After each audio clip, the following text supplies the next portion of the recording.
चलिए आगे बढ़ेंगे। इस बीच बड़ी जानकारी आप तक पहुंचा रहे, जहां हरियाणा कांग्रेस की एआईसीसी में हो रही बैठक खत्म। हरियाणा नगर निकाय चुनाव को लेकर हो रही थी बैठक में लिया गया निर्णय, सभी जगह सिंबल पर चुनाव लड़ेगी पार्टी। बड़ी जानकारी आप तक पहुंचा रहे हैं, जहां बताते चले कि हरियाणा नगर निकाय चुनाव को लेकर बैठक हो रही थी।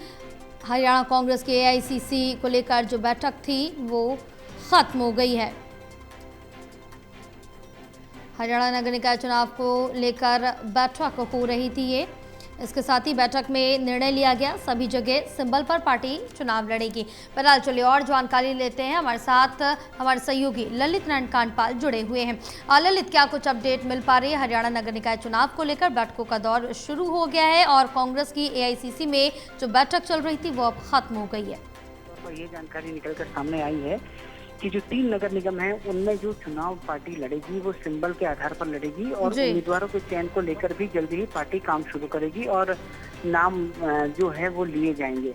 और दूसरी सबसे महत्वपूर्ण बात यह है कि आज जिन 5 विधायकों का जो सस्पेंशन हुआ है उसको लेकर भी आज भूपेंद्र सिंह हुड्डा ने साफ तौर पर कहा है कि जो पार्टी ने निर्णय लिया है हम सब उसका स्वागत करते हैं और उन सभी लोगों को जो है पार्टी से सस्पेंड कर दिया गया है।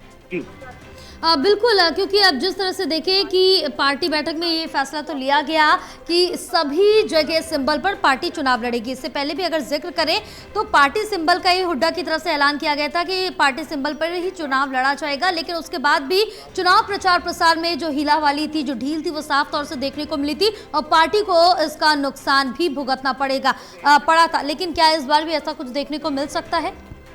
देखिए, अभी थोड़ा जो यहाँ पर स्थिति है उसमें ये पता चल रहा है कि पार्टी नगर निगम वाले चुनाव जितनी सीटें हैं उसकी उनमें जो है चुनाव लड़ेगी सिंबल पर, लेकिन जो कुछ इसमें नगर पालिका भी हैं, कुछ अलग अलग नगर परिषद भी हैं, तो उनमें जो है चुनाव लड़ने को लेकर सिंबल का इस्तेमाल होगा या नहीं वो अब से थोड़ी देर में क्लियर हो जाएगा। लेकिन नगर निगमों में जो है पार्टी नगर सिंबल पर चुनाव लड़ेगी। और दूसरी सबसे महत्वपूर्ण बात यह है कि पार्टी ने उम्मीदवारों के चयन को लेकर भी काम शुरू कर दिया है।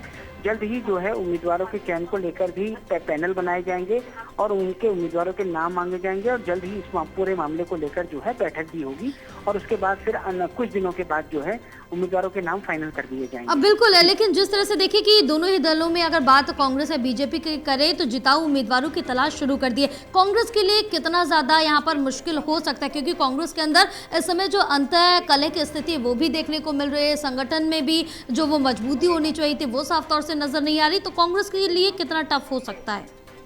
देखिए, कांग्रेस पार्टी ने आज जो एक कदम उठाया है क्रॉस वोट करने वालों को सस्पेंड करने का, इससे पार्टी के अंदर एक बड़ा पॉजिटिव मैसेज गया है और वो मैसेज ये गया है कि पार्टी में सभी लोग अनुशासनहीनता करने वालों के खिलाफ कार्रवाई की मांग कर रहे हैं। तो कुल मिलाकर के ये कहा जा सकता है कि जो अंदरूनी कलह है फिलहाल तो इस वक्त कांग्रेस आलाकमान संगठन में फिलहाल सारी चीजें ठीक ठाक दिखाई दे रही हैं, लेकिन अब जब टिकटॉक का बंटवारा होगा उसके बाद किस तरीके से चीजें आगे बढ़ती हैं, कितना विरोध देखने को मिलेगा, ये एक अपने आप में देखने वाली बात होगी। लेकिन फिलहाल अगर देखा जाए तो आज जो कदम उठाया गया है वो काफी लंबे समय के बाद कांग्रेस पार्टी में कोई ऐसा एक्शन हुआ है, तो इसकी गूंज जो है आने वाले समय में कैडर में भी दिखाई देगी और जब कभी भी पार्टी को लेकर कोई कदम उठाया जाएगा, कोई एक्शन होगा तो उस पर भी जो है साफ तौर पर इसकी वो नजर आ सकती है। बिल्कुल ललित, तमाम जानकारी साझा करने के लिए बहुत शुक्रिया आपका।